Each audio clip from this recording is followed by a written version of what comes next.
Can I ask people to take their seats if there are seats, or to just shut up if they're sitting or standing?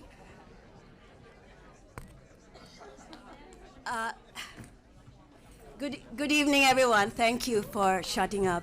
My name is Sheila Coronel. I'm a professor here at the Journalism School. Welcome,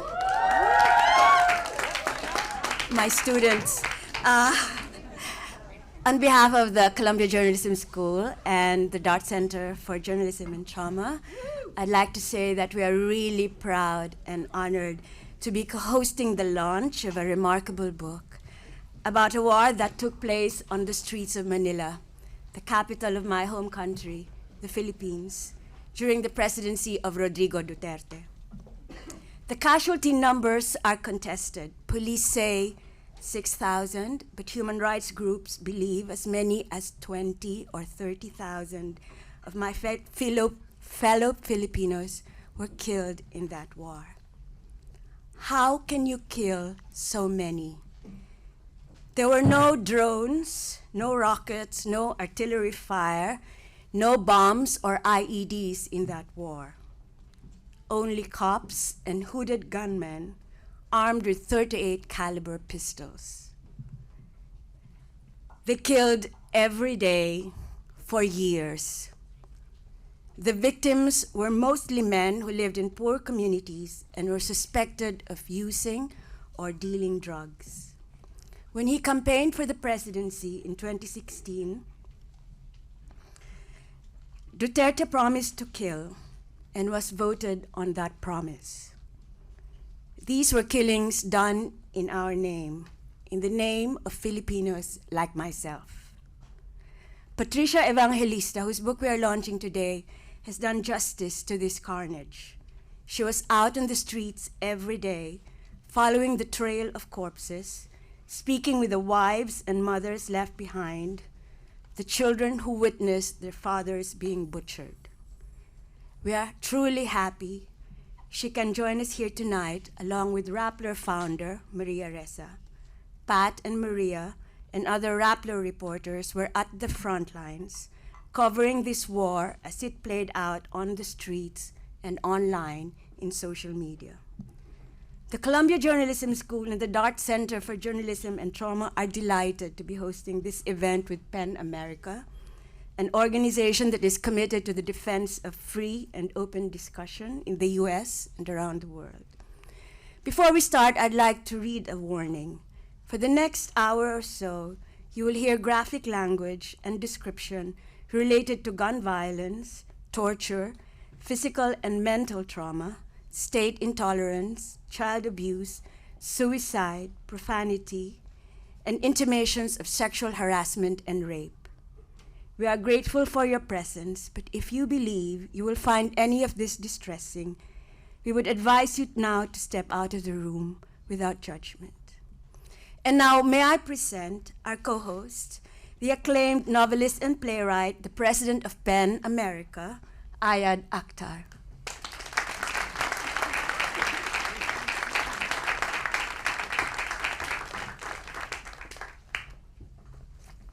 Thank you for those remarks. Unfortunately, I prepared some remarks too, and I'll be saying some things that you said, but much less eloquently. So thank you to the Columbia Journalism School for hosting us here. Thank you as well to the Dart Center for Journalism and Trauma. As we all know, we're gathered at a tragic moment with ongoing violence in Israel and war in Gaza, and I think it's important to note that at latest count, 15 journalists have been killed. It's difficult to pay adequate tribute to journalists even in the best of circumstances, writers who decide to bear witness for a living, to investigate deeply and hold power to account, often regardless of the costs. We would be in the dark without them. And any society that expects to be informed, that hopes to remain free, had better cherish its journalists. But it is particularly difficult to pay adequate tribute to a journalist who's killed while working. Unarmed, brave souls who assumed the same mortal danger as combatants to tell the truth of the violence of war and the cost of that violence on us all. It's an article of faith at PEN that without good information and accurate history and just peace are impossible, and without authors and journalists being free to witness and write and create, histories are lost essential stories are not told. No society is truly free when its journalists are not free. The question of how to work freely as journalists in a society that is increasingly unfree is a matter of particular poignancy today, as we are honored to have with us two extraordinary journalists who have demonstrated the courage to tell the truth in the face of dire consequences, Maria Ressa and Patricia Evangelista. The conflict they have covered is a war declared by democratically elected leader of their country, the Philippines, on his own people. In 2016, Rodrigo Duterte ran for office on the promise to kill those in his country that he regarded as subhuman in the name of fighting a, quote, war on drugs. He said the fishes would feed fat on the corpses of criminals, that morticians would grow rich with the deluge of the dead. And on that platform, he was elected as the 16th president of the Republic of the Philippines. Journalists are never so important as when a democracy is sliding into autocracy. And so Rappler, the news organization that Maria co-founded in Manila and that Patricia wrote for, covered the new government relentlessly, seemingly without fear. I say seemingly because, of course, no one seeking truth about state terror when terror has been promised. In doing so only with the shield of a reporter's notebook, no such person, however courageous, can be without fear. And yet the brave women journalists of Rappler persisted. True to Duterte's word, the killings without arrest, charge, or trial began the day he was inaugurated and didn't let up the entire time he was in office. For her insistence on telling the truth and her resistance to the murderous Duterte regime, Maria was awarded the 2021 Nobel Peace Prize. In its citation, the Nobel Committee stated that, quote, Maria Ressa uses freedom of expression to expose abuse of power, use of violence, and growing authoritarianism in her native country. We are here today to honor former Rappler correspondent Patricia Evangelista, whose work devastatingly chronicled that abuse of power and that state violence. Night after night, she covered these crimes in a near constant state of physical danger herself, as the toll of the police and the government vigilantes mounted into the thousands. Her book, published today, Some People Need Killing, is at once a monument to the victims of Duterte's government and a work of profound and lasting importance, a work that, through the depth and intelligence of its inquiry, transcends the Philippines and captures the truth of dark human impulses that know no national borders, that can arise anywhere, no matter how stable you might think your government is or how safe you think you might be. Today, David Remnick at The New Yorker called Pat's book a, quote, journalistic masterpiece. Others have described it as astonishing, unthinkably brave, and a haunting work of memoir and reportage. Andrew Solomon wrote that Evangelista, quote, reveals the nature of unbridled cruelty with an insightfulness I have not encountered since the work of Hannah Arendt. To this high praise, I will add perhaps an unlikely descriptor, beautiful. It might sound strange to say of a book called Some People Need Killing that it is a beautiful work. But Patricia has said that one of her main goals was to dissect what she calls, quote, the grammar of violence, to demonstrate how the most dangerous leaders in the world subvert language itself to tell a story about a problem that they alone can solve. The way she commits this, quote, grammar of violence to the page is quite simply beautiful. I am honored to welcome Maria Ressa and Patricia Evangelista. Patricia will speak first on her work, and then Maria will join her in conversation. We'll have plenty of time for questions from the audience. Patricia, the floor is yours.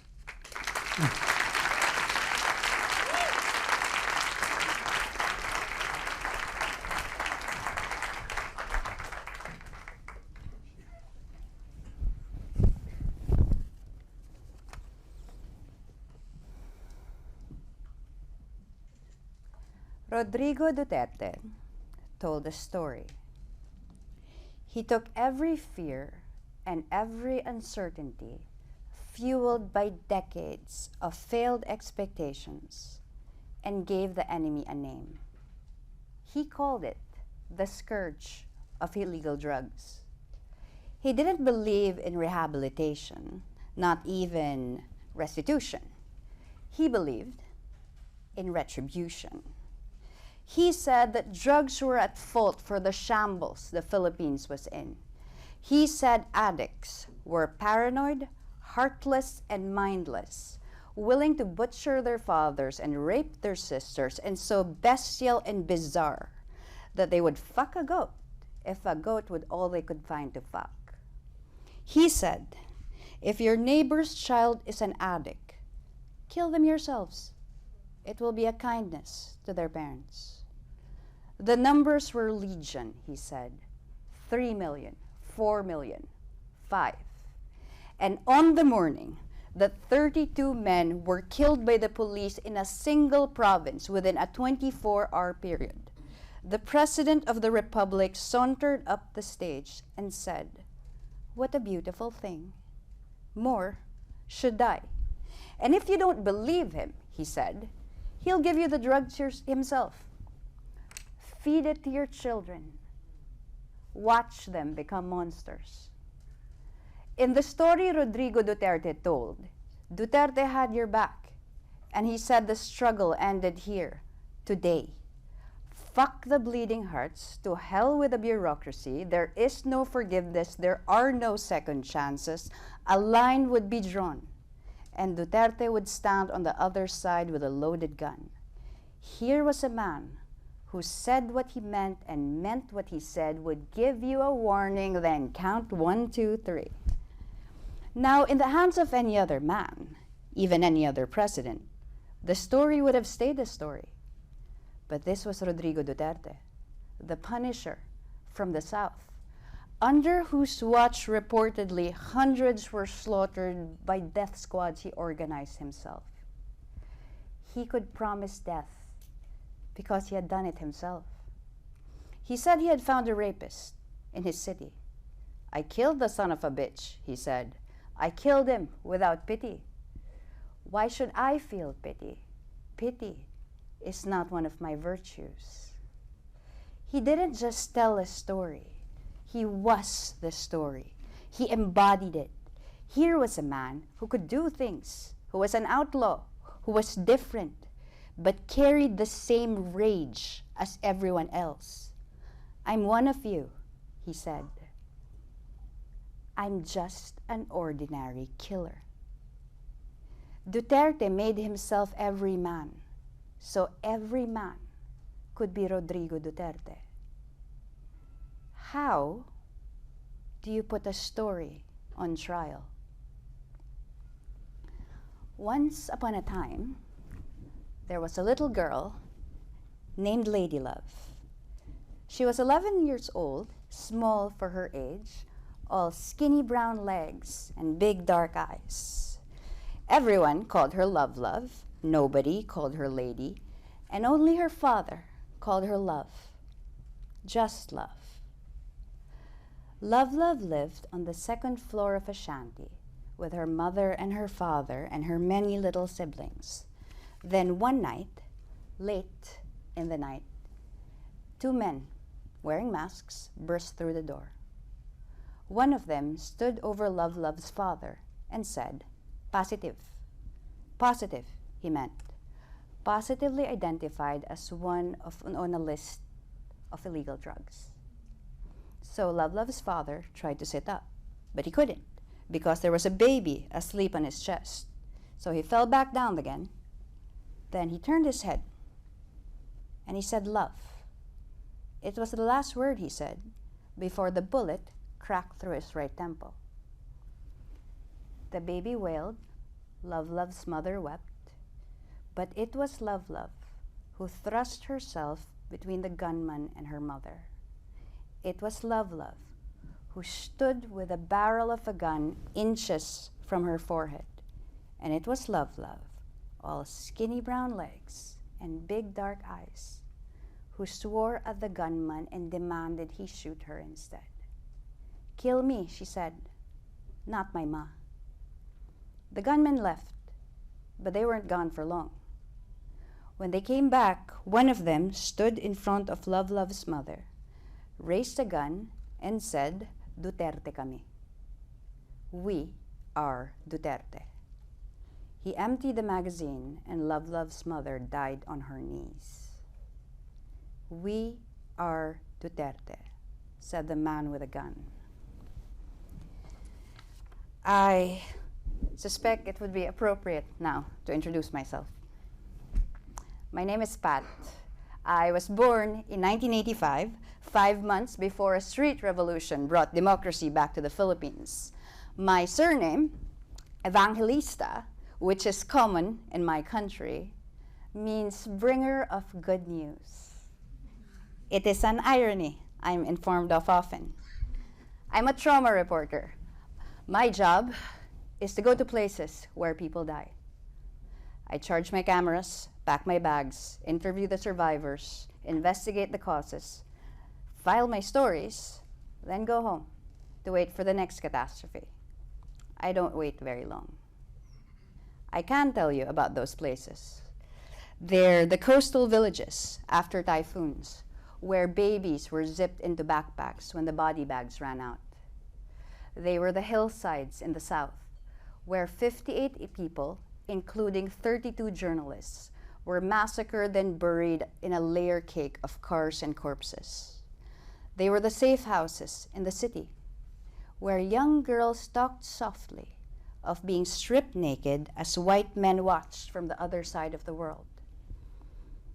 There were the cornfields in rebel countries and the shanty towns during demolitions and the courtrooms where generals lied about torture and murder. I am a journalist of 15 years standing. I do not traffic in hope. I wrote about terrible things that happened because those things shouldn't have happened and shouldn't happen again. And then one day, the man who would become the president of the Philippines promised the deaths of his own citizens. The terrible became ordinary, to thundering applause. In 1945, a reporter named Wilfred Burchett broke the story of a nuclear warhead exploding over the city of Hiroshima for the London Daily Express. He walked into the city with a pistol, a typewriter, and a Japanese phrasebook. He said, "I write this story as dispassionately as I can, in the hope it will be a warning to the world." Like Burchett, I'm a reporter. And like him, I'm not a foreign correspondent. The fact that I'm a Filipino living in the Philippines means there's no going home from the field. There's no 7-day shooting schedule with a pre-booked flight and an option to extend.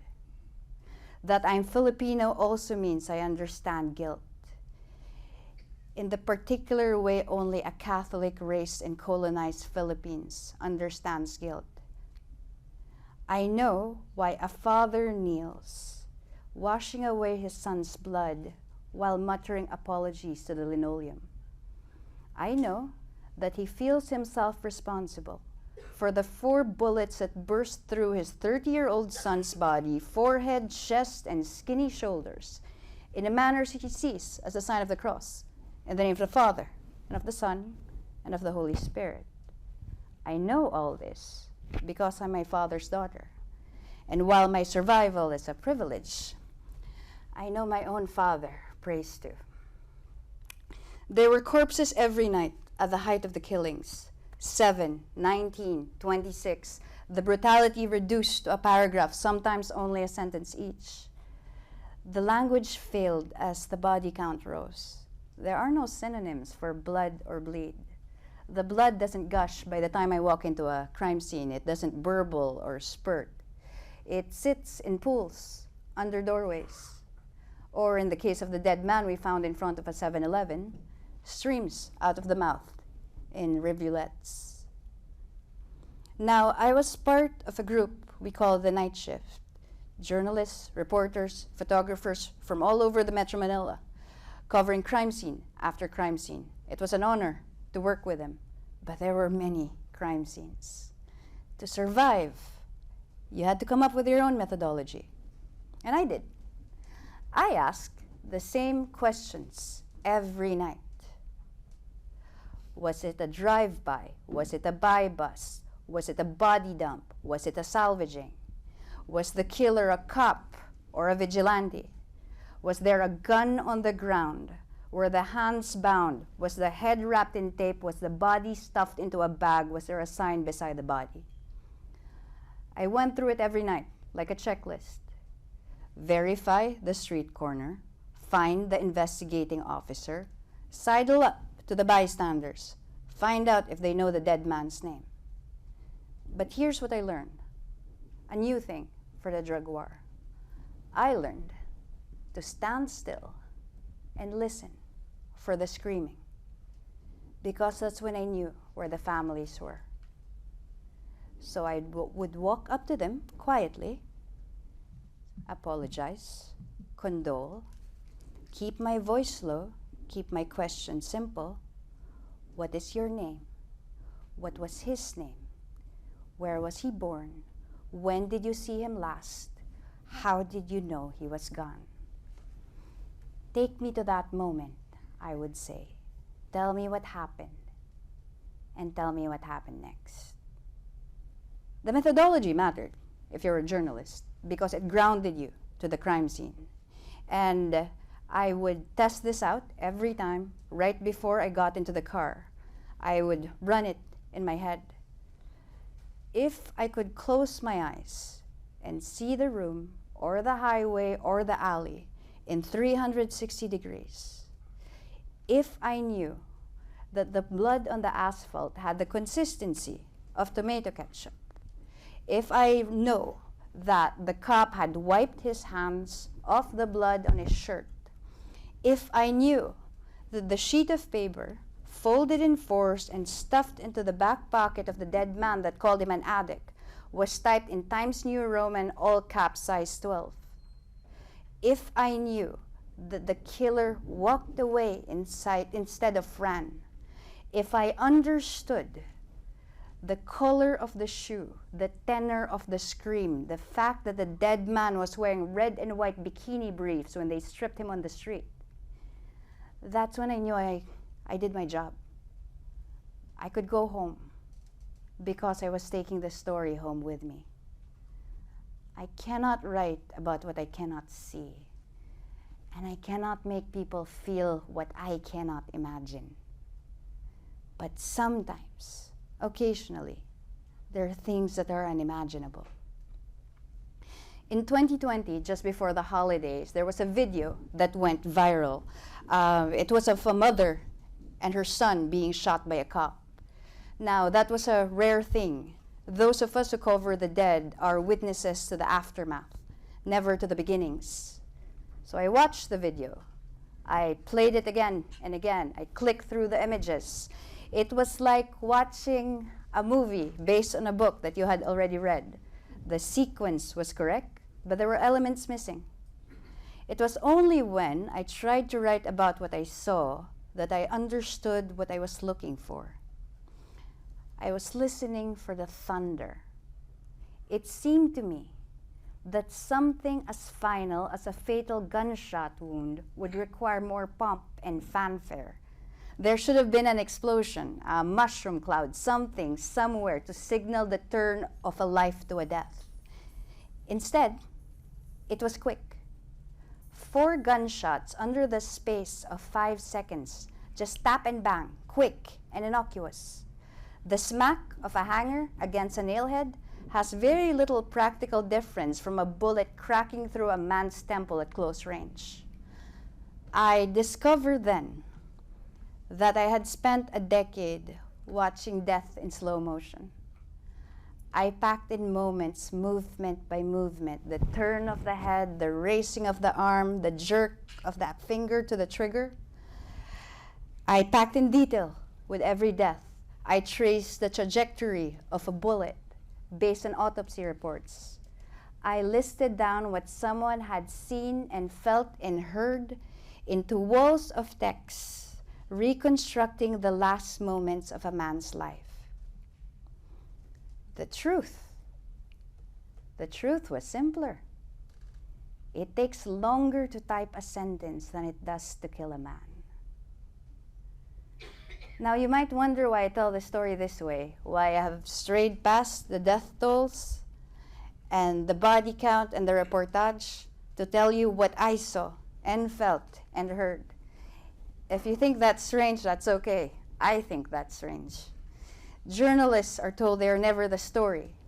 As it happens, the longer I was a journalist, the more comfortable I was, speaking in a professional voice of an omniscient third person, belonging everywhere and nowhere, asking questions and answering none. The stories I published were double-sourced, fact-checked, hyperlinked. The stories might have had my name on the byline, but they belong to other people and other places. Families whose grief and pain were so massive that mine was irrelevant. All of that is true. But it's also true that I was afraid.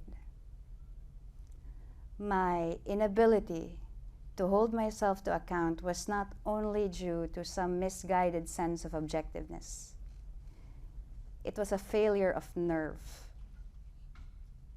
So the book I wrote is a book about the dead and the people they left behind. It is also a personal story, written in my own voice. As a citizen of a nation I cannot recognize as my own. The thousands who were killed with the permission of many of my people. I wrote this book because I refused to offer mine. Thank you for your time.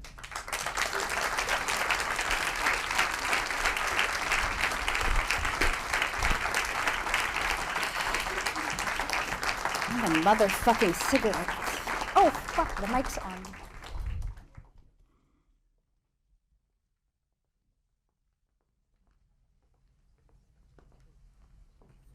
Can I please ask that those of you who are doing this by video not to do so, because we can give you this is being live streamed, and we could give you a copy of the live stream.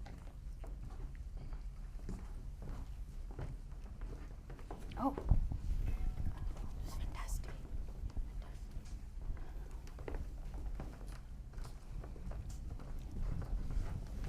Just mark it.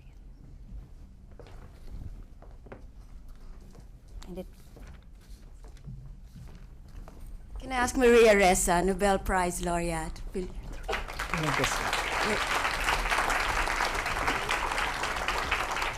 join Patricia in conversation? Okay, breathe. So first of all, I am not a dispassionate journalist here. I've watched Patricia through the years. And the book, which you have heard a little bit about, you've heard her prose, I think is set to become a definitive with almost 100 pages of footnotes, chronicle of what we have lived through. And before I throw the first question, I think, first of all, ang daming Pinoy na nandito. Thank you for coming. I said there are many Filipinos in the room, so thank you for coming. But more than that, for the Americans, for the Filipino Americans, what seems far away, and I think I said this in 2016, what is happening to us, what has happened to us, is coming for you. If you don't heed the warnings. In 2016, that was one of the first things I said in Silicon Valley. As you know, Patricia did the impunity series for Rappler. I did disinformation, networked disinformation, the corruption of our information ecosystem, and the warning we gave America in 2016, December of 2016, is that we are going through something that is coming for you. And it did. It took a little while, but the violence on January 6th is where it ended. Having said that, let's bring you to the drug war. All of the praise is correct. Not only is it meticulously documented, and I'll ask you, Patricia will tell you why, but it is also incredibly beautiful. Literary journalism that we rarely see. And not only, so just because we've worked together since she was in her 20s, it's really like the best narrative literary journalism to come out of our country. So, thank you for doing this. But as you have seen, Patricia is also a particular type of journalist. I came from a generation of breaking news journalists, broadcast journalists. I would say I skate on the surface a little bit more. Patricia likes to dive into it. And this is, so let me throw the first question to you, Patricia. Why do you come in after the dead bodies are there, the families are there, and we had this discussion early where she was just struggling with the emotions that was coming at her, and yet you continue doing this. Why? I think, and it wasn't just a drug war. I mean, it was across everything. typhoons and massacres and conflicts and crossfire. I think, any journalist will cover the story in front of her. But I think the terrible places, they're daily bread for a lot of people. They're not exotic, they're not different, they're not extraordinary. They're ordinary for everyone. And as we sit here, what we think is extraordinary is ordinary hellfire for a lot of people. So I think I choose places where I think I can offer a record, that there's a possibility of some reckoning someday. But I dive because I like stories. And I think the places I go, and in the book you read, every story is a love story. A mother to a child, a husband to a wife, every story is a whole person. And if nothing else, in the first place, I'm interested. In the second place, I would like to honor the person whose body is on the ground, whose family is waiting. So I dive because I think what happened deserves more than one sentence on a spot report. And that is actually the kind of journalism Patricia has done. If you look at the Impunity series, when you read the book, the punch of it, hand in hand with that, though, is your love of language. And you'll see this. There's some words I never even actually knew. The one that means two things, starts with a C. A contronym. Explain. I'm slightly a nerd, but I like to pretend I'm not. How about I answer with a story, yeah? This is also what she does, and then I say, so it means this. Yes. Okay, go. So there's a word in the Philippines. It evolved after the dictatorship in the 70s. It's a particular sort of word for a particular sort of death. The word is salvage. Salvage is a contronym. It's a Janus word. It means both things at once. The opposite. C-O-N-T-R-A-N-Y-M. Who's nerdier than me? But in the Philippines, salvage means something else. Salvage doesn't mean you're saved. Salvage means you're killed in a specific kind of way. For the rest of the world, it's a hopeful word. But those of us who grew up in the Philippines grew up knowing what salvage meant, without even knowing how to spell it, without even knowing that the rest of the world doesn't hear it with the same sort of dread. I'll tell you how to use it. Rene was salvaged, Joshua was salvaged, Crisanto was salvaged. It means they were killed in a particular way, and I'll show you how. Rene was salvaged. I was standing on top of a bridge. I was working for Rappler at that time. It was 2 a.m. I was standing on top of a bridge, and the dead man was lying in the shadow of a parapet wall. Now, he was a big man with big bare feet, and his head had been wrapped in packing tape. And there was a sign beside him. It said he was a drug dealer. And that was when I heard the screaming. It came from the bottom of the bridge, and then there was a woman running. And then she dropped to her knees beside me outside the yellow crime scene tape. She said her name was Ivy. She said the dead man was her husband. She said she knew him by his feet. So what the cops did, they tried to pull off the mask, but they couldn't because the adhesive had hardened. They tried to use a pair of scissors, but the scissors broke. They tried to use a cutter, and they cut from the edge of one ear over the chin to the edge of the other, and pulled the whole thing off like a hockey mask. Rene Desierto had been strangled, garroted, and stabbed 19 times with an ice pick. So in the months after Rene was salvaged, in the months after, many things happened to Ivy. She lost her job. She tried to cut open her wrist twice. Occasionally, she would wrap her head in packing tape because she wanted to know how it felt. I saw her many times across those many months. And I would show up at her house, and then she would put an ashtray on the table. I would shove my cigarettes across. I would put a recorder down. We would light up, and I would say, "We're on the record." I told Ivy I was writing a book. She said, tell them our love story. I figure I'd keep my promise now. How do you react? How do you react? I gotta first tell you about Patricia's first breaking news coverage. Oh, fuck. And then Sorry, we gave you a trigger warning for profanity. That was me.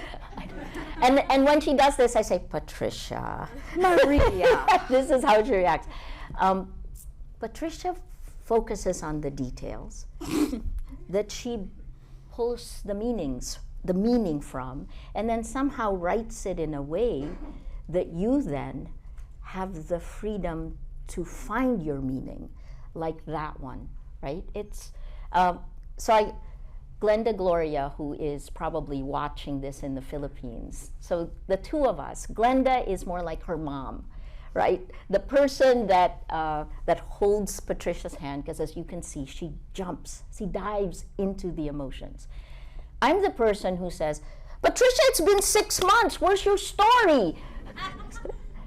And the reason why we wait the 6 months is precisely because she dives into the emotion, into the details, and somehow finds something beautiful, right? I don't know how you can read it. So process.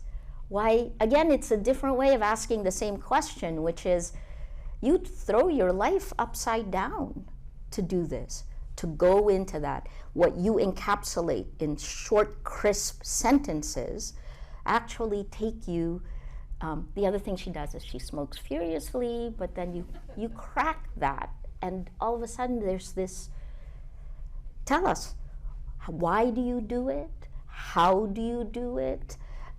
From the details, through the emotions, and out. Well, I think as part of the story, we all tell about ourselves. I always thought I don't have any particular training in any particular area. My contribution to any story is to see, is to be there, and then take it back with me. So writing this book, I was there, I saw it, but the method of it, I thought what was great about writing a book, and the entire Random House team is here, and they're phenomenal, and I turned their lives upside down. Now you know. Thank you for doing the book. And? But what I liked was every sentence mattered, because the language determines what it means. It's not just he killed. It's not that the police killed. You can flip it. He was killed. So it depends if the sentence is passive or active, where the accountability comes from, and every framing matters. But what I also like about this process is the fact-checking, in that we had to dive into every sentence. My fact-checker, Sophia, is here. Also a Rappler, well, former. Eloisa from the night shift is also here, who watched me through the dark of the street. An IWMF awardee as well in photography. But my point in that is the fact-checking. When you fact-check a man who likes to talk and talk big, it is difficult to fact-check the truth of it. Did he toss a man out of a helicopter? Did he hear a man say, "Sorry, Mr. President, but I wanted to fuck a goat"? Did he hear, or that was Mr. Mayor, did he hear all these things? And does it matter if it's true? Because the function of how Rodrigo Duterte runs is that it's the story, it's the narrative, it's the fact he's willing to say, "I will destroy you all." So the fact-checking of the book was a fact-checking of me. Explain, what do you mean? Did I interpret him right? Right. When he said "son of a bitch," when he said "putang ina," did he mean motherfucker, son of a bitch, for fuck's sake? Every variation of fuck we went through. In, my translator is also here, Kael, who is a poet. And imagine. So the dynamic equivalence of language, you know? Yeah. Like there are words in Filipino that mean exactly what we mean when we hear it. But when you hear it, what do you think we meant? So fact-checking the book was an exercise in language and meaning and everything else. But the reason I say this, the reason it's important, you have to remember, when you hear him speak, even if he says half of the things I say is not true, even if he says his defense is that it was only a story, these are the words of a head of state, the commander of the armed forces, the 16th president of the republic. That is why we have 100 pages of endnotes that we have gone over again and again in the hope that the record matters whenever it is necessary. The impact of what he has said on the people, because we're seeing this repeated in many different parts of the world. Leaders who literally change, turn the world upside down. How did Filipinos react? You'll see this in the book as well. To his election? To his narratives, to his bombast, to his lies, from the journalists to the people. And it's actually shocking to read it again, right? Because we lived through it. But what surprised you about the way we reacted? Well, he won. So it wasn't that he lied about what he was going to do. He did it. He did? People heard him say it. So how people reacted, they voted for him. And then 6 years later, they voted for his daughter as vice president. So I wouldn't talk about reactions so much as I would talk about perhaps complicity.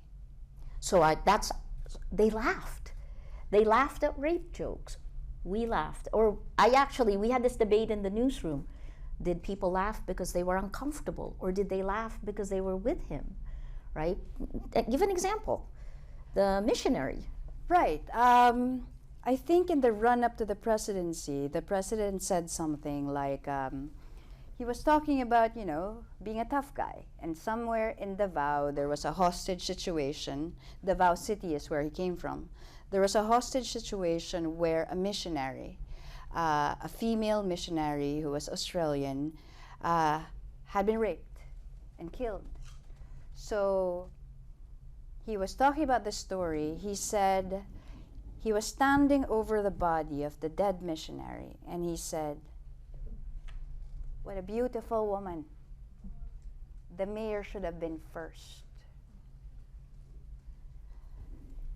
And the audience laughed. The audience laughed. And it wasn't the first time he told that story. He told it repeatedly. It was the premise for him saying that, and she was so beautiful, it was so brutal that I went in with my machine gun after all the convicts who had raped her. But I think we need to go further than the reaction to 2016, because 2016 happened. The war happened. Where are we now? I think that there are many people who didn't vote for Rodrigo Duterte. And I want to make it clear that it's not like there is no resistance to the slaughter. In the same way, I am not the only journalist in the field. Rappler is not the only institution who fought for press freedom and occasionally lost. The former head of ABS-CBN, Jing Reyes, is also in the audience. ABS-CBN lost its franchise under the Duterte years. So there were people who did not vote for Duterte. There were also people who voted for him and didn't believe the slaughter would happen. And there are also other people who regretted that vote.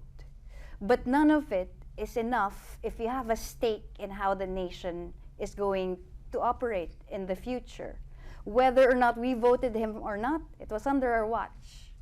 So when it comes to who was responsible for the drug war, it wasn't just Rodrigo Duterte. It was the presidential spokespersons. It was the morticians raking in the money. It was the clerk who was making people crouch on the street and piss into drug tests. It was the SPO1 cops, the patrolmen. It was everyone else. Everyone contributed, or at least the people who were even a little bit accountable to it. So if nothing else, the way I look at the war and the way I look at the book, it is a story about what happens when autocrats and dictators rise and we let them. In my book, I said silence is complicity. We let them, we stay quiet, we support. Yes, I think sometimes it's silence, sometimes it's just a reckoning. You make a decision which is more important. Who should die? Is it you or is it someone else? Should you be silent because maybe you won't get the congressional appointment?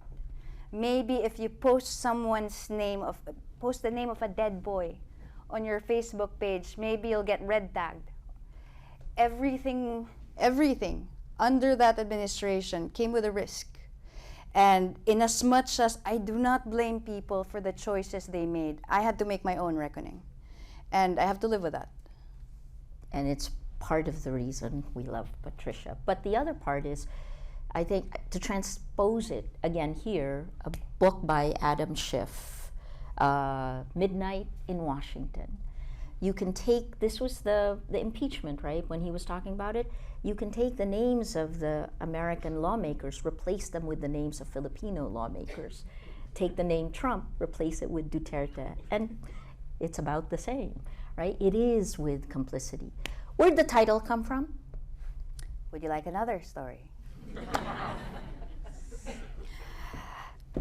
At some point, I think it was 2018, I was doing a story on cops outsourcing murder to vigilantes. And actually, it was so dangerous at that point that the moment I was about to publish, Rappler put me on a plane and held back publication until it was wheels up. But when I was doing that story, we had heard that cops had been outsourcing murder.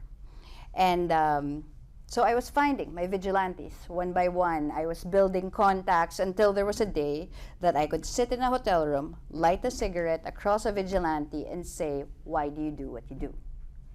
And he said that killing was like drug addiction. First you're afraid, and then you're okay. But because at that time, in as much as Rappler wanted to protect me, we didn't quite understand what we were getting into. The day before I walked into that hotel room, we had a meeting on a risk assessment, on sending me out to interview a vigilante. So I was there, and my photographer, and the bosses, including yourself, were saying, "Pat, we must be careful. So you have to make sure he's not armed when you start interviewing. Just pat him down, make sure he doesn't have a gun." We said, okay. Showed up the next day, my contact delivers the vigilante. I open the door, vigilante goes, "Ma'am, I have to use the bathroom." Send him to the bathroom. I hear the knob turning, and then I look at my photographer, "So, we're supposed to make sure he doesn't have a gun, so make sure you pat him down." My photographer looks at me, goes, "Okay. What happens when I find a gun?" And I go, "That's a question Rappler did not answer. That's a question I don't want to know the answer to." And at that moment, I decided I did not want to know. So I still don't know if he had a gun. So instead, I'll call him Simon. It's not his real name. But Simon says he's an ordinary man. He has a gun, not necessarily at that moment. He had a gun. He was religious. He had a wife and children. And he voted for Rodrigo Duterte because he believed, like Duterte, that drug addicts should die. So he did the job. And by the job, he meant the killing. He has pulled the trigger twice on addicts, but he performs many other roles, like the getaway car and surveillance and tailing people. But it was okay with him. There was nothing he was unwilling to do because success at the job meant one less addict threatening the future of his children. So we're sitting there, and then I ask him, all right, so how can you keep killing? How can you be a ordinary good man and still kill? He goes, Ma'am, I'm not really a bad guy. I'm not all bad. Some people need killing. And then he said, Ma'am, I'm so sorry. I have to go at 7. I have a schedule. I don't want to miss my job. So that's the title. So, what do you hope to accomplish in writing this book? Well, I hope to make that title stark. Some people need killing, it's blunt. But we ask that question every day, just in not very blunt terms. Do some people need killing? Who deserves to die? My job is to stand over the body in the ground and then think, did this have to happen? So what do I hope to achieve? I don't believe in the power of journalism. I do. In that I don't believe, as Martha Gellhorn would say, that journalism is a magic bullet. It's not. Neither do I believe, as Maria believed when I was 23 years old, Pat, social media will save the world. All right, I drank the Kool-Aid. I don't think that anymore. But when I say I don't believe journalism will save the world, mostly it's a function of self-preservation. If I believed that my stories would save people, I'd quit tomorrow. Because my stories don't save people. There's no magical phalanx of humanity standing between the addicts and the gun. It just doesn't happen. So the way to keep doing a job is to negotiate your expectations.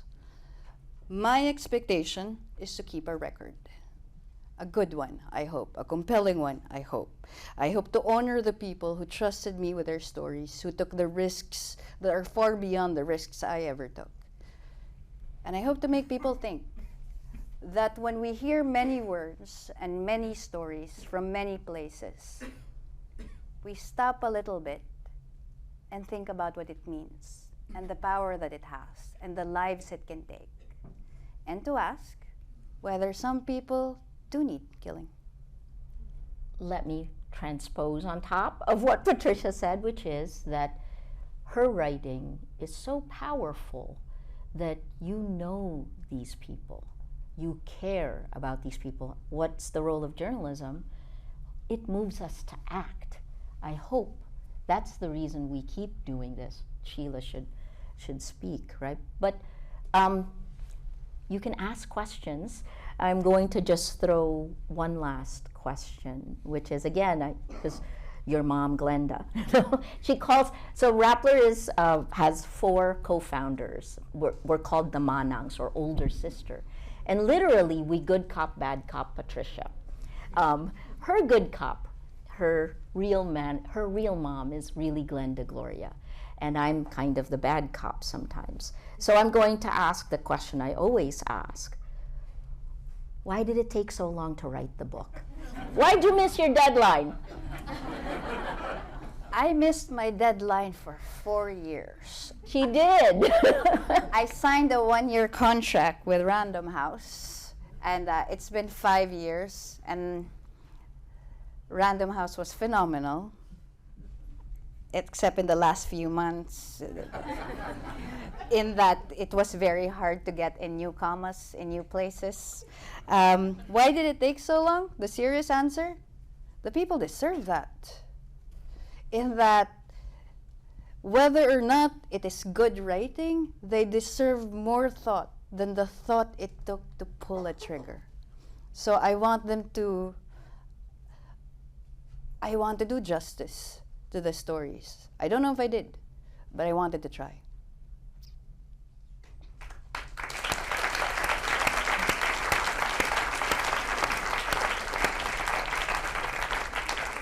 Thank you, both of you. That was a phenomenal conversation, and I'm sure we could go on, but we'd like to give you a chance to ask questions. So please come to the microphone over there and say who you are, and then try to be succinct with your questions. I can be blunt. You can be blunt. You can curse too. Patricia already started it. No, don't. No.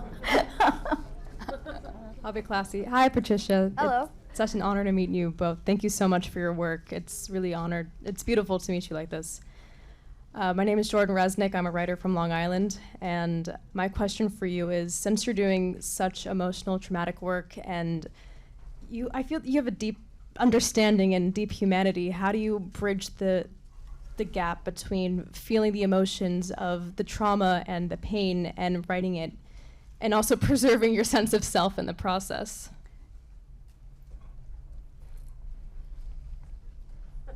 It would be presumptuous to claim that I am sane. You see?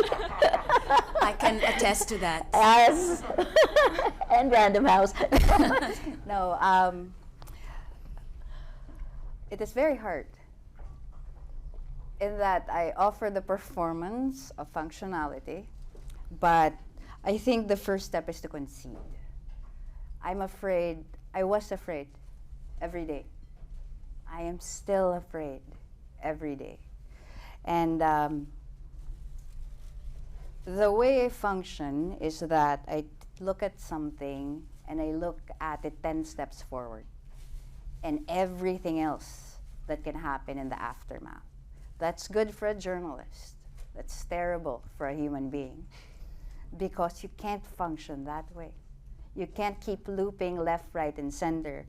There was a time when it was getting very bad already, and I was doing the vigilante stories when you guys threw me out of the country to keep me safe. Nudged. To keep me safe. And at that time, everything. I was paranoid about everything. White vans, ringing phones, credit card bills, things like that. Then I landed in JFK Airport, and there was a disembarkation form where you have to fill out your name. And I couldn't trust myself that I knew the spelling. So I had to fact check against a passport. And I distinctly remember looking for a second source because I could be wrong. So I found my birth certificate saved on my phone. And it sounds funny, but inside of it, I believed it.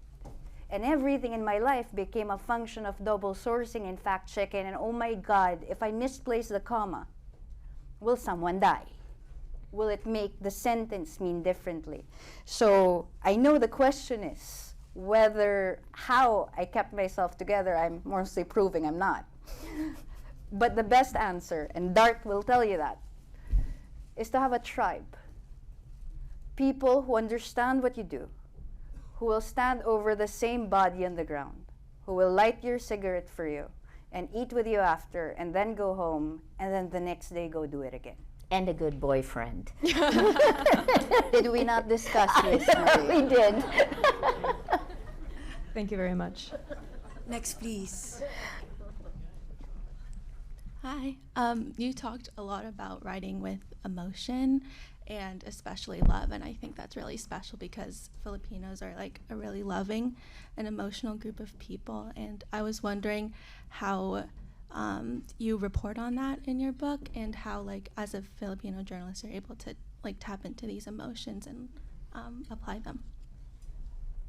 Well, as I've only been a Filipino, I don't know about the particularity of Filipino emotions. I just know we feel as everyone else does. So I guess it's all about the interview. I don't ever ask, particularly in the aftermath of a trauma interview, how do you feel? Because that's terrible. Of course they feel awful. And I can't pretend to understand the enormity of that. So what I do is, I ask them what they're thinking. What's going through your head right now? What was his favorite shirt? What did he have for lunch? Do you remember the last time he said, I love you? It's not how they say they feel. It's what they remember. So in terms of methodology, that's mostly my way. Thank you so much for speaking to us. I'm a journalist from India, and a country which has seen a large number of vigilante killings and lynchings in the last 9 years as well. So my question to you is, you said you write to keep a record, but when you don't see hope for justice in the legal framework, in most of the cases you cover, as we don't in India, how did you cope with that, and how did you keep going on? Because you may not have known at the time that Duterte would lose an election later, and maybe this would come to a halt. Duterte didn't lose an election. We don't have second terms in the Philippines, so he couldn't run. So his daughter did. She won. How do you keep going knowing there is no possible justice? It is a fidelity to the story, in that I have the story with me. I have negotiated expectations. If you start not believing in justice, you have an easier way forward. So that's why, for me, keeping a record is a big thing. A record is important. If the record doesn't exist, it didn't happen. So it matters to me that I do it, and it keeps me going. There was one woman in the book who was very afraid of being named. She had changed her mind. In the final few months of the story, she had changed her mind. And I told Random House, we're killing a chapter. And to their credit, they said, we do what you say because it might be risk to life. We found a workaround. I said, how about we change your name, change the details, make sure you're unidentifiable. So I was in a call with her. And I was trying to understand why she was withdrawing. Was there a physical threat? I will understand that. She said, no, it's just she was ashamed about other things in the story. And yes, she was afraid in the aftermath. So I go, okay, I can't protect you in the aftermath. I need your full consent. So we change everything. Your name, the dead man's name, everything else. And she goes, wait a minute. Does that mean the story would have happened to someone else? I go, yes, we will do our best. Does that mean someone else died in that book and her loved one wasn't going to be named? I go, yes. Then she said, scrap it. She said, I want his name, I want my name. Nobody steals my son's death. Her courage has me in awe. I would have taken that chapter out. And she said, no fucking way. In another language. Thank you. Hello, Kate. G'day, Pat. Thank you. G'day, Maria. G'day, Sheila. Kate McMahon, I'm not sure what I am anymore. Journalist ally, I think. My question is prompted by this thing of humour, supposed humour with Duterte and people laughing. And as you were speaking, I was thinking about that and what is that? And I don't think it's humour, I think it's fear or a manifestation of lots of stuff. But then, as you were speaking, it made me think of the privilege I've had to hang around with the night stalkers and come to Rappler and with Filipino people and the incredible sense of humour that is present in the culture and in the journalism culture. So I wanted to sort of flip that away from Duterte and ask, what is it in what is the place of humour in Filipino culture, real humour, not that macabre shit, that we're talking about, and the place of it in terms of resilience. We know that humour is really important in terms of resilience, and I've just sat around and drunk lots of alcohol and laughed so much with Filipino journos. So what is the place of that, and how does it, what's the impact of that or the place? For us, it's whistling in the dark. It's not so much it's macabre, it's just, you gotta laugh. If you spend 8 hours waiting outside a police station, you gotta find something to laugh about or something to gossip over. I don't know if there's a particularity, again, to that role, but I mostly think journalists are very funny people. But I'm a journalist, so you have to agree with me. I'll add to that, this was how Rappler survived the 6 years, 7 years, I guess, the time period when we were under attack. And it was because of, look at, you have to manage a Patricia and the stories that came through. And I think for journalists, the sense of mission. How can managers, Maria, foster that sense of humour and connection in a newsroom? Everyone is the same. I think this is one. So can I just tell you, you'll read this in the book anyway, Patricia made me cry in frustration and never admitted she was wrong until she wrote it in the book. So it's in the book. I think you started it. I mean, it's difficult. Sheila, right? Yeah, you have clear eyes about what you're facing because your team brings it home. You try to mitigate what they then take home with them.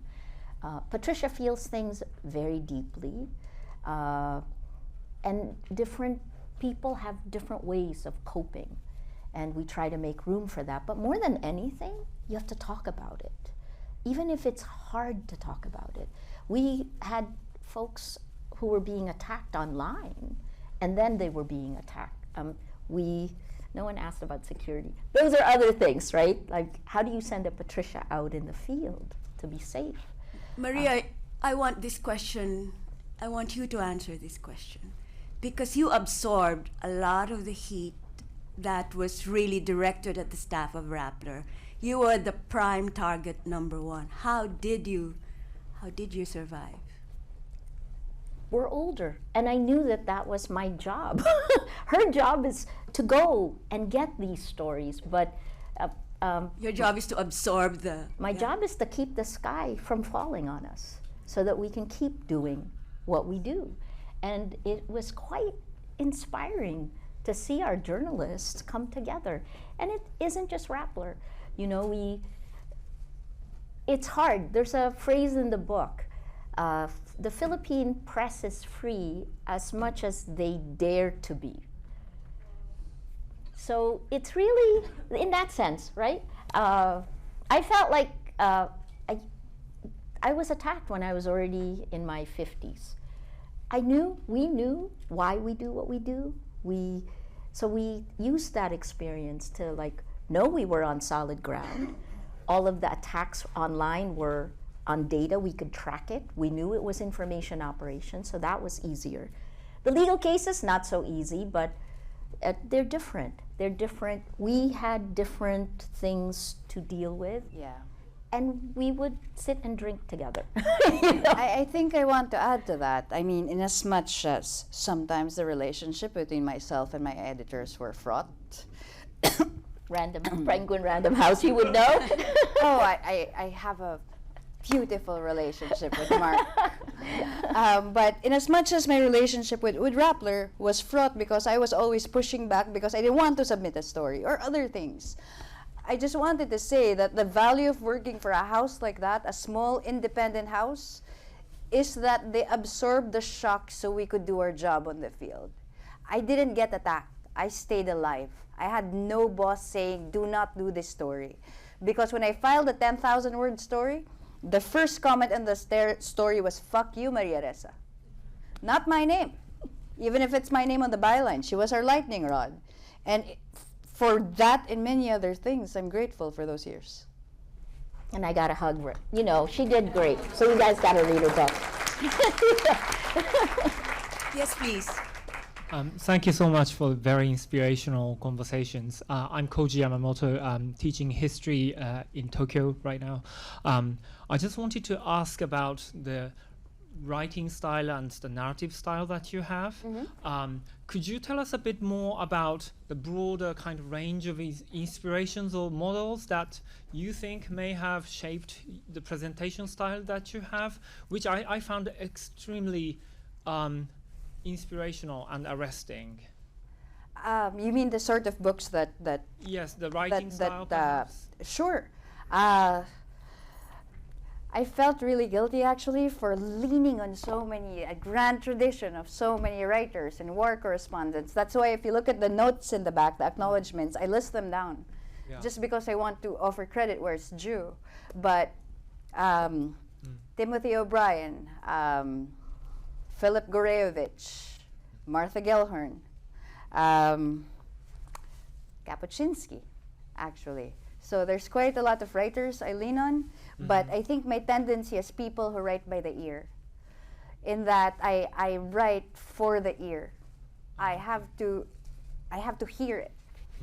That's why it's easier for me to read it to other people. I like telling the stories as I wrote it, because I don't know the rules of fucking grammar, man. If it's just good to my ear, then it works for me. I like staccatos. I like long sentences. I want to know that a dead stop belongs to a dead stop and where you get tricolon. But it's a song in my ear. And I think people have different songs in their ears, but I'm glad you like mine. Excellent. Thank you so much. Hi, my name is Yunsun Kim, and I'm a student here at Columbia J School. When I first came to J School, I always wanted to write about unaccounted stories of the underprivileged. So for my first assignment, I chose sex workers as my beat. And I found it extremely challenging because many of their struggles and their abuses go undocumented. And the system that often plagues vulnerable communities very often silences them as well. So my question is, how do you break through that system and corroborate the stories of the underprivileged and bring them to light? That's mostly a question of how we do journalism, I think, because you take the story and then corroborate and then bring them to light. Is there a particularity to the question? Is there anything When there's specific? no documented proof of the abuses that they're telling? Certainly. I actually did child sex trafficking midway through the war. It is difficult. It is very difficult. Mostly when I do those stories, I go for the aftermath again, because there's always a danger of re-traumatizing. My loyalty is to the subject who has suffered, and if I cannot force them to verify or validate. And even if the stories are not true on paper, they believe it happened. It is how it is framed in their heads. So in most cases, I will try to get the documentation, I will try to get the validation, and then I will say, this is the story she told me. It's the only way for me to both honor her story and then say, these are the parts I can't corroborate. Thank you. So there are a number of questions. Maybe we'll take 3 at a time so that everybody gets a chance. Yes, Nandini. Awesome, I'm lucky. Thank you so much for being here. So I just, I want to ask, since you mentioned that you write for the year and your writing is rather poetic, what do you think that adds to reportage? Especially because when we talk about reporting, we talk about facts, we talk about A did this, B did that, right? What do you think your poetic style adds to your reportage? And what do you think, how do you think coverage of conflict should evolve? If this is to both of you, how do you think coverage of conflict should evolve, especially, because of Gaza and everything? How do you think we as reporters can better cover conflict? Can I have 3 questions? Yes. Next one, please. Yeah. And then we'll try and answer all your questions in one go. Okay. Hi, I'm Pauline. And one thing that really struck me when you were talking was this idea of how Duterte stories could inspire people to believe that some people need killing, but that journalism can only hold a record. How do you come to terms with the fact that the best journalism can do is talk about what's already happened, but that these quote-unquote bad stories can inspire people to do unimaginably inhumane things every day? What does that navigation look like as a journalist, and have you ever worried that your stories will inspire someone to harm someone else? Thank you. Next, please. Hi, my name is Careen. Thank you so much for being here. You mentioned earlier about how your book is a story about what happens when an autocratic government rises and when we let them.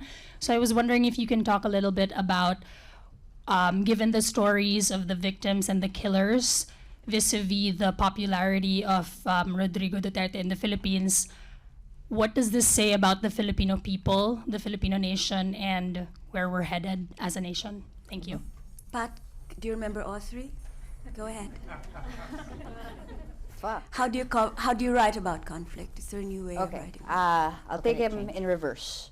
The last question was a question of where do you think we're heading next? What does it say about the And what does Philippines? it say about the Philippines? I think the Philippines is a heavily traumatized country, and that we have yet to reckon with old wounds, and still we're facing new ones. The next few generations will be more fraught than mine. It's going to be the children of killers. It's going to be the children of the killed. And it's going to be people who have seen what's happened, the children who were on the sidelines while we were covering crime scenes, for which all of this, unlike for me, is regular and ordinary. That's the country we're walking into. It's trauma after trauma, and there is no reckoning because we chose not to find justice. So where do you think we're going next? Your answer's as good as mine. I just know that it's not a function just of maybe justice here or whatnot. It's a function of addressing everything else that rippled out into the communities and said this was a normal thing.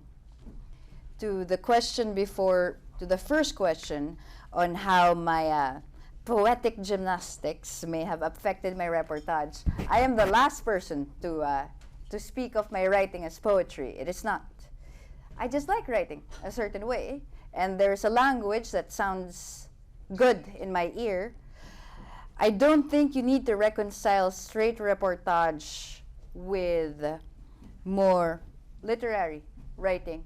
I think one serves the other, and I don't think I have to choose between one or the other. And I have 100 pages of endnotes, so I think I'm properly fact-checked. On the second question, on what was the second question? Second question was about, will your writing inspire other people to kill? If there's anything in that book that inspires other people to kill, I must have missed something. I don't think mine can and mine should. It's more a cautionary, actually. It's a cautionary tale. That more than anyone can anything fall else. into it. Okay, we have this room only about until 7:30. Can I ask Kate how much time? Only up to 8 o'clock. So maybe just keep asking questions, and then Pat and Maria will respond. We just want to hear you. Hi, I'm Julia. Thanks for being here. As we know, in the Philippines, after Duterte, we elected Ferdinand Marcos Jr., who is the son of the dictator. And I guess when you're a journalist, you can't help but feel a certain degree of hopelessness, because how does it happen that we were toiling away, fact-checking everything he said, keeping record of the carnage, and then in the end, at the end of the tunnel, there's more tunnel, if that makes sense. So I guess I just wonder how does Rappler make sure, and how do you think journalists at large should make sure that our reporting actually penetrates the audience and makes a big impact? Next, please. Thank you. Yeah. Just ask your question, and Yeah, we'll sure. give a closing statement. Will do. Thank you for the wonderful discussion and bringing this work to light. I have a twofold question about stigma and isolation. So does the stigma against drug users and drug sellers continue to exist in the Philippines? And how has it changed, if it has at all? Number two, can you touch on the isolation towards the families of the lives lost? As in, do people in the community no longer want to connect with the people who were murdered out of fear that they'll be somehow implicated or, I don't know, connected somehow due to the brutality and also the isolation of being a reporter? Thank you. Next, please. Hi, thank you so much, both of you, for this. My name is Oscar. I'm a freelance journalist here in New York. I think I think I speak for a lot of people here who are starting their journalism journey and thinking about where they want to take their journalism. And I think a lot of people here, including me, feel inspired by your writing your story despite the horrors that you write about. How do you want us to feel inspired, or what in terms of like how we think of where we want to take our journalism? What do you want us to think or consider from your writing? That one I want to answer. Yes, you can answer at the end. We'll just have 2 more questions and that's it. I'm sorry. I can very quickly answer that with one sentence. Yes, okay. Negotiate your expectations. No more. Hello. Hi, I'm Chelsea and I'm a qualitative researcher at Facebook. It was mentioned about maybe 10 years ago that you believe social media would save the world. I can imagine what you might say to this question because I have your book in my backpack, but what changed? Okay, yes. Hello, my name is Kim. I'm an ICU nurse here in New York City, and I'm also taking my master's here in Columbia in the public health department. And I used to write in my campus paper back in college, as you can imagine. Seeing these two on the same stage is like such a dream come true. But like, my question is, when the previous and current administration tried to stifle press freedom by not renewing the license of ABS-CBN and throwing on a bunch of cases against Rappler, on a journalist's mind, what was your predominant thought during these times, and where do you draw strength to like fight an administration that is against press freedom? Okay, Ninochka, quickly, please. Ninochka. Ninochka Roska. Hi. Censorship and restriction of the freedom of expression has been a constant theme in our history. The banning of Noli and Fili, the harassment of the poet, Balagtas, etc. So I have to give a presentation to the Literature Association of the Philippines and their literature educators. And my question is, are we heading towards an even narrower space for expression? It seems we have not learned very much from history, and we have not prepared for this constant push to silence us. Okay, easy questions. Maria, why don't you address the questions we addressed to you, and then Patricia will give you the last word. Okay, so several things there in some of the questions, right? The first is, for me, the problem is a corruption of our information ecosystem, and it goes beyond the Philippines. This is tech-driven, right? We've not really talked about that, but if you see that is the focus, this is why I'm here at Columbia University. We need to deal with the harms that have come from technology literally insidiously manipulating our emotions to change how we feel, and that changes how we act, and that changes how we vote, right? So these are all connected, and the coming of generative AI is going to make it significantly worse. What we learned in Rappler is that doing the right thing is the right thing. Right? Stand by your values. Stand by the difficult path. In 2019, I I got a total of 10 arrest warrants, and now those 10 arrest warrants are down to 2. So to me, you know, the question really is, are we getting to the light at the end of the tunnel, or is this going to be the middle of the eye of the storm, and are we coming back out into the storm? We're ready for either one, right? Hopefully it's the light at the end of the tunnel. And then the third one I would say is, I hope you leave here. Yes, read the book. It is strangely beautiful, like Hannah Arendt, though. It will show you the worst of what humanity can do. But I also believe, sometimes unlike Patricia, but underneath, if you really dig deep, she also does believe in this. I believe in the goodness of human nature. That hasn't changed. And we couldn't have survived without that. Patricia. I can just pick a question, get Pick away with it. whatever you want. You have the stage. If the question is, what do I want you to feel? What do you want to walk away with?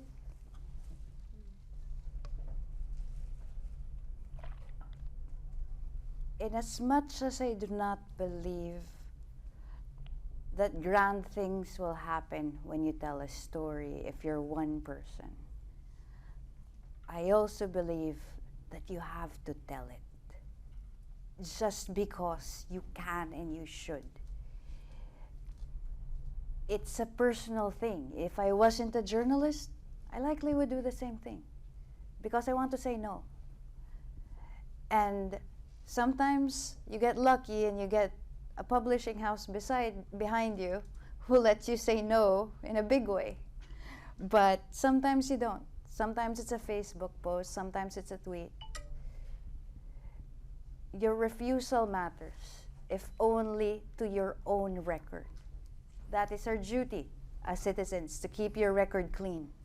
So we keep ours, and we keep it as well as we can, until one day it matters. Maybe there's a whole phalanx of people who will say no as well. But for you, and for your own record, keep it well. Thank you.